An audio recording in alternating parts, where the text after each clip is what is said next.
You little prick.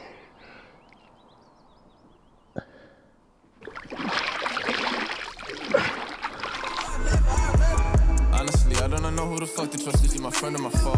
I'm a exit draw. Yeah, she give me that claim as well. I remember back when I was younger, I was happy. Nowadays feel like no one understand me. I'm good at artists, silly on bug, damn. Just stuck something down, swab down my throat, then down my nose, just to do the test. Why are you doing a test? Oh, because we're going up to Stoltman's and there's no way that I'm giving them anything.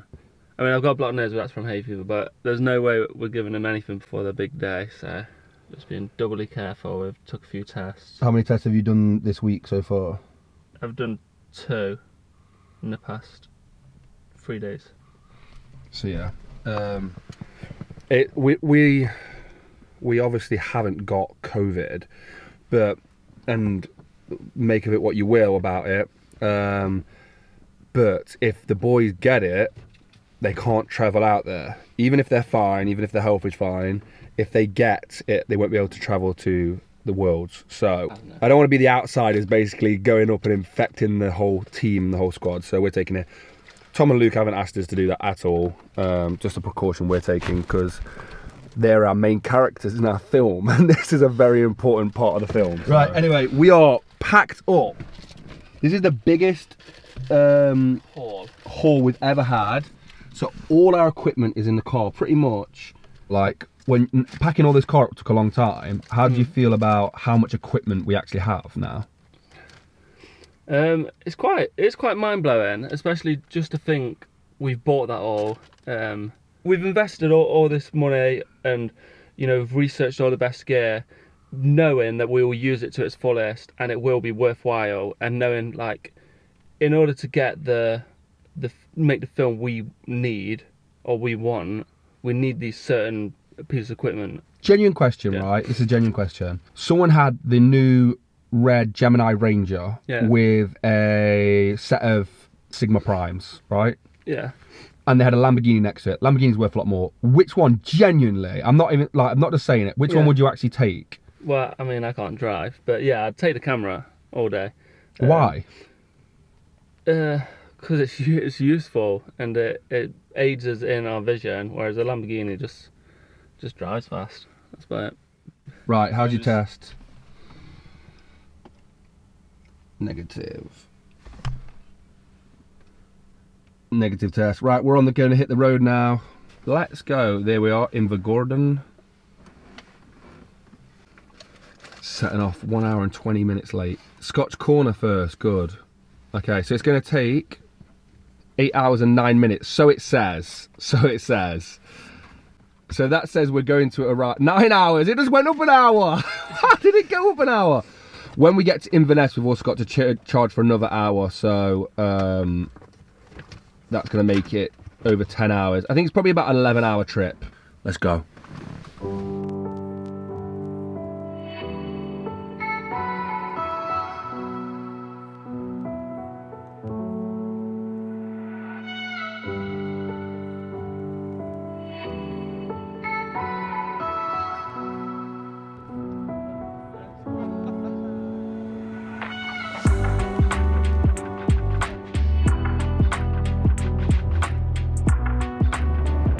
I'm actually quite excited to get the Gemini out because I rigged it last night.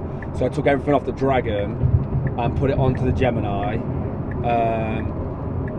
I've kept the small screen on the Gemini, and I've just got it on as a handheld rig. So the best way to test it for me is to have it in my hands instead of like having it on a stabilizer or on an overhead rig. So I'm excited. I'm gonna have it in my hands. I'm going to test it out, and then I'm going to find a reason to shoot low light. Right, let's go. Back to the road trip. We've got about another 6 or 7 hours to go. We're going through the Pennines now. Beautiful landscapes, absolutely beautiful. So back to the road trip.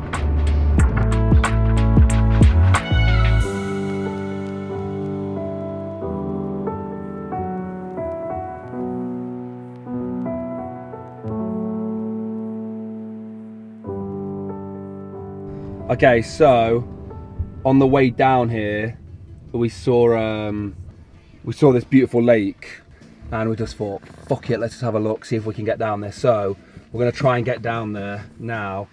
I think this is called, what's it called? Fuscali Forest. I'm probably saying that completely wrong. Fuscali. I'm sorry guys, I'm butchering that. Let's go, boy, let's go see if we can get down there. Right. Well, this is nice. Look at that.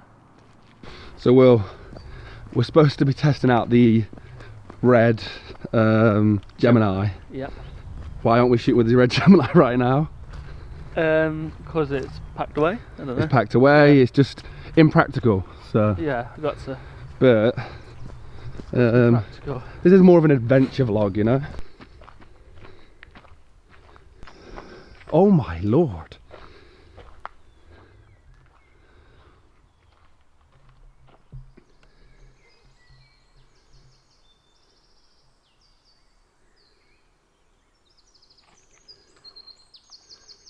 We can't be too long because we kind of late.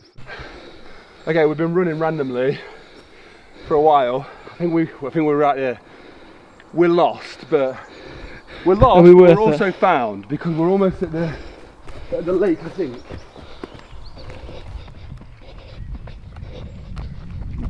I find it's a good sign when you're running downhill.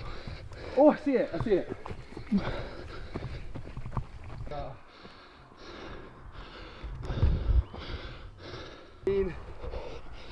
Guys, man, it's like when you go somewhere, it's so easy to not experience it because you're passing through and you're moving fast, especially when you're traveling. So sometimes you've just got to stop for a moment. One thing you got to do is dip your head in, bless the lake. Dip your head in and bless the lake. Go on then, Will. Okay.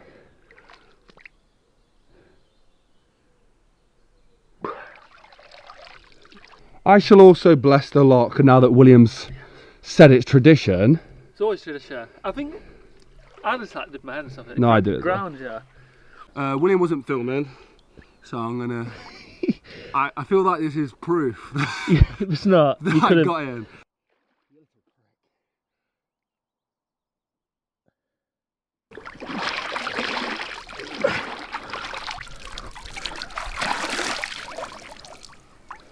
Right. One thing about doing stuff like this, very impractical. We've now got to run back. Do you remember the way back? No, don't have a clue. Okay, let's give it a go.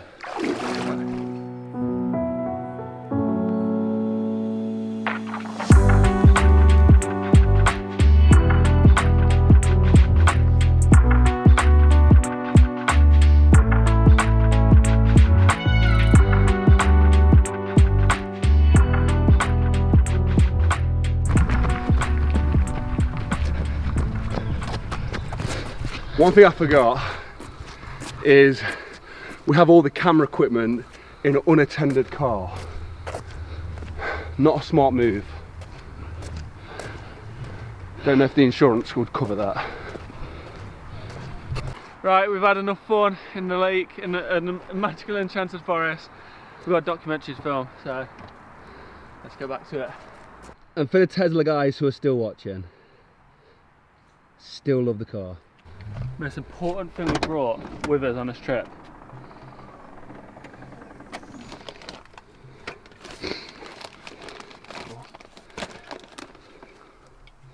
What's all that?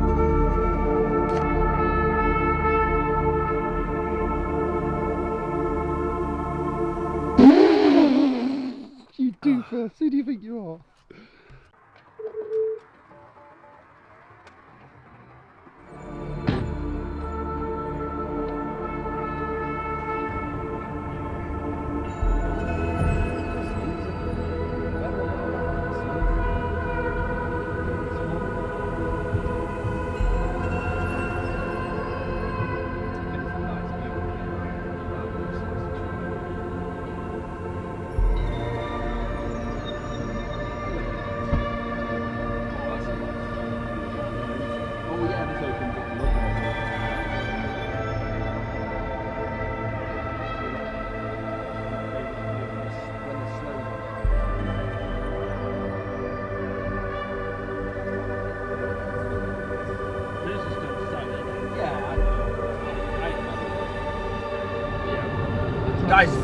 I literally think we've just seen a UFO in the sky. I've never seen anything like it before. It flew over us, then teleported over there. What is that? Can you see it on the camera? Yeah, it's tiny on What camera. is it? It's hard to say. It's like hovering. It's hovering like a helicopter. Hovering like a helicopter. It looks just like, it looks just like a helicopter. It looks just like a helicopter. Crazy. We don't know what it is. Oh, it's a rescue helicopter! Oh, I can't see it. Whoa! This is a nice bridge, and this is what happens when I say stuff like we're going to shoot a lot on this trip. We never make it anywhere because we have. I mean, like somewhere like Scotland, as the same in Iceland. Do you remember in Iceland, Will? Yeah, I do. And you just stop every view, which is nice, which is every view. So we're just about to film this bridge.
Tom just messaged me.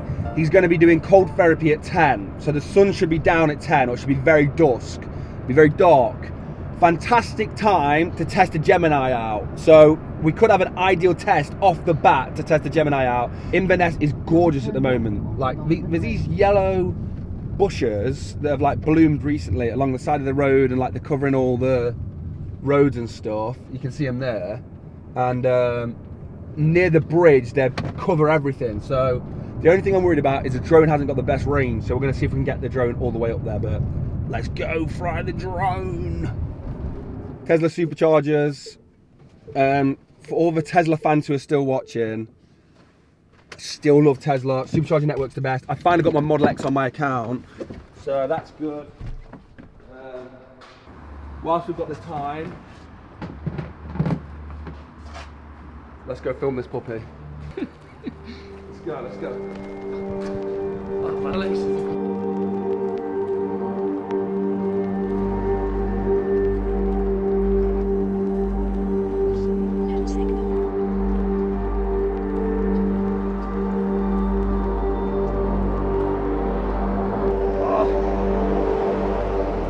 We've not got long. The sun is getting low.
Going to be a good trip. Yeah, really happy with some of them. The thing is when you fly in, I fly a lot of I fly on adrenaline, What does that mean? Probably sounds quite funny, right? Like, whoa, this is like extreme sports. The first fly of a drone, Luke had bought a Phantom 4. Cost him £700 or something around that amount. And it was his prized possession. And I was the first person to fly it. And I crashed it out of the sky and it obliterated. The second time I flew it, I had Luke's drone again, that exact Phantom 4, but I'd sent it off and it got repaired. And the second time I was the second person to fly it. It dropped out the sky and obliterated on the floor. So yeah, I have a massive adrenaline rush when I'm using drones. I've crashed 3. I've not crashed this one yet. This is my favourite. Yeah. Hey, Will. It looks like, hopefully, Tom holds off for us. He's ordering a Balti, he said, for 10:05, and then after he's had his Balti, he's going to do cold therapy. It's 10:05 now, so hopefully we'll make it. The sun it'll be fully dark when we get there, so let's test out this Gemini, man. Let's see. I think we're going to make it to get Tom in an ice tub bath in the middle of the night, which is a great sight to be seen and can only be seen through night vision goggles because it's so dope. We are heading to the Stoltman Strength Center, and it gave me like a bit of a thought. Me and Will were just talking about it. Tom and Luke Stoltman are strong men, and they are so invested in themselves. They built their own gym, and I know people probably go, "Oh, well, yeah, but they're like mega famous strong men and they've got wads of cash to build a gym, blah blah blah, whatever." I think from what I know, Luke might say otherwise, but I'm pretty sure when they started the gym, I think they put all their money into that. They invested everything they had into opening the Stoltman Strength Center, and before it was a Stoltman Strength Center, it was their own training center, and they invested all their money into all their equipment. They built their own equipment, they put all their time and effort into it, and they did it with their own bare hands. That's the same thing that we're talking about here. If you want to be the best at something, and if you believe, most importantly, if you believe in yourself, why are you not investing in yourself? Why are you buying the nice shoes, the nice clothes? Why are you going out at the weekend, spending your money at the restaurant? Like, if you're passionate about it and you actually really believe in yourself, invest in yourself. And you'll see it all the way through. All the people we've ever interviewed, can you name one of them, Will, that didn't invest in themselves? Ben Francis, every penny they had, they put back into the business. Who else? Ollie Ollerton. Ollie Ollerton was in the military. All his money afterwards has been put into all his own businesses. Yeah. I think people who truly believe in themselves and people who are truly passionate put all their money back in themselves as well. William, anything to add? No, that's a good point. Yeah. To the Stoltman Strength Center. We're at the SSC. They don't know we're here yet. And I've got the Gemini. So that's that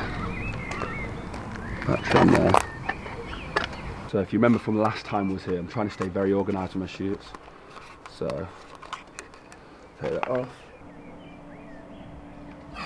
That's it, guys. We'll power this up for the first time. This is it. So red Gemini, tilter Mac box, tilter mini follow focus on the side. Use a mic on it. Very unconventional place to put the mic, but literally perfect place to put it. So these Mac boxes have like 2 little hot shoe things. Whoa, okay. That's cool. So it's on ISO 800.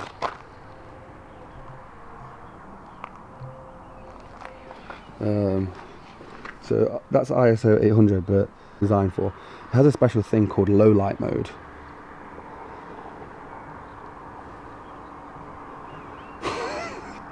Okay, now we can put this in 1.8, and basically this thing's overexposed. So this is lighter than real life. I mean, you can see it on my okay. screen. Okay. So it is morning. Was up quite late last night, eating food, watching. What did we watch last night? Well, Hot Fuzz, and talking to Tom and Luke. So we didn't actually shoot low light. Tom didn't do cold therapy, so we didn't actually get to test the Gemini out. Thank you, Duck.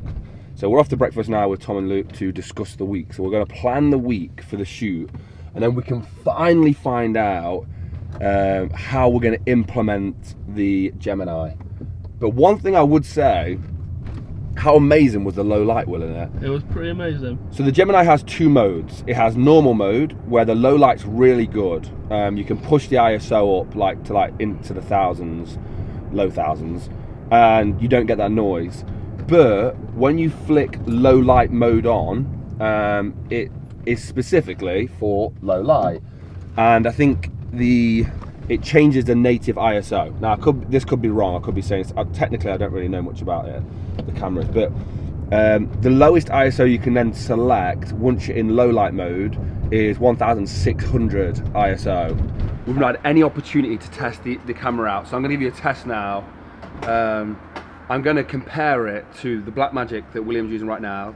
They've got the exact same lens. I'm going to do interior shot, low light, we'll just use a tiny little bit of glow from the interior screen and compare them at the exact same ISO.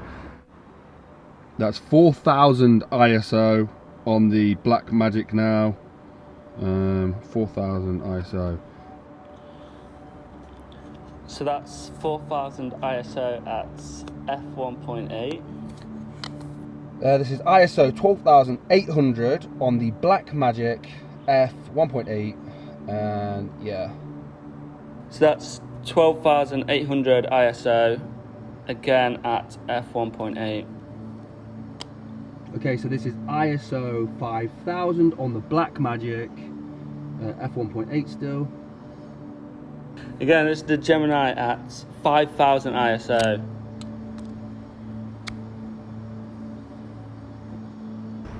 So it's ISO 1600 on the Blackmagic f1.8.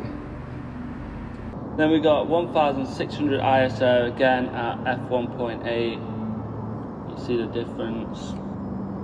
This is f4, 5000 ISO on the Blackmagic. Go on, Will.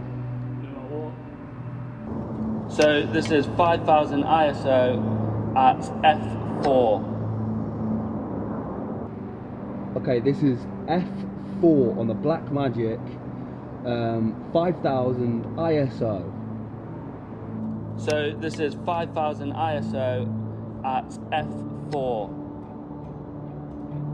This is probably the most comprehensive test I've ever done, and I know it came right at the end of the video, and hopefully we've got another couple weeks here, so I'll get a lot more use of this, a lot more practical tests. The whole point of the video was to be about investing in yourself, and if you believe in yourself, you should be investing in yourself. All we can do here is give you our personal experience. Every time we've invested in ourselves, it's gone well. It's why buying this camera was a really easy decision for us. I'd rather buy the camera than get that money in my bank.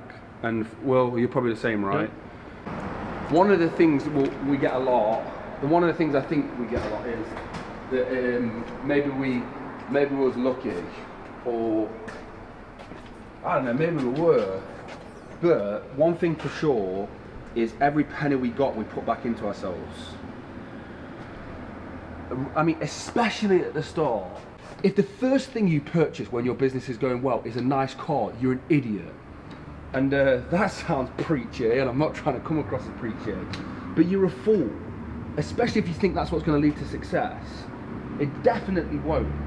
So the purchases that you're making are super important, that you're deciding to make the correct ones. So when you're first starting out, make sure 100% goes back to the business when you're first starting out. We've interviewed so many successful people, and they all had one thing in common. Ben Francis, Bugsy Malone, the Stoltman Brothers, Jay Morton, all these people, they reinvested back in themselves, whether it was time or money. But specifically talking about money, Bugsy Malone reinvested in his image, in his music. Stoltman Brothers reinvested and bought a gym. Ben Francis reinvested, put all his money back into redeveloping a brand and buying more clothes and shipping more clothes. Maybe I've not concluded this well, but take it from all the people I've interviewed who are really successful people, billionaires, elite athletes, #1 selling music artists. They all did it. So don't take my word for it. Take their actions for it. Guys, thank you for watching. If you enjoyed the video, please like the video, subscribe. Have a blessed and productive day. Go follow us on Instagram. And if you made it this far, drop us a comment down below and say how you're reinvesting in yourself. Thank you for watching. As always, stay blessed. Honestly, I don't know who the fuck to trust. Is he my friend or my foe? I'm a extra, yeah, she give me that claim as well. I remember back when I was younger, I was happy. Nowadays feel like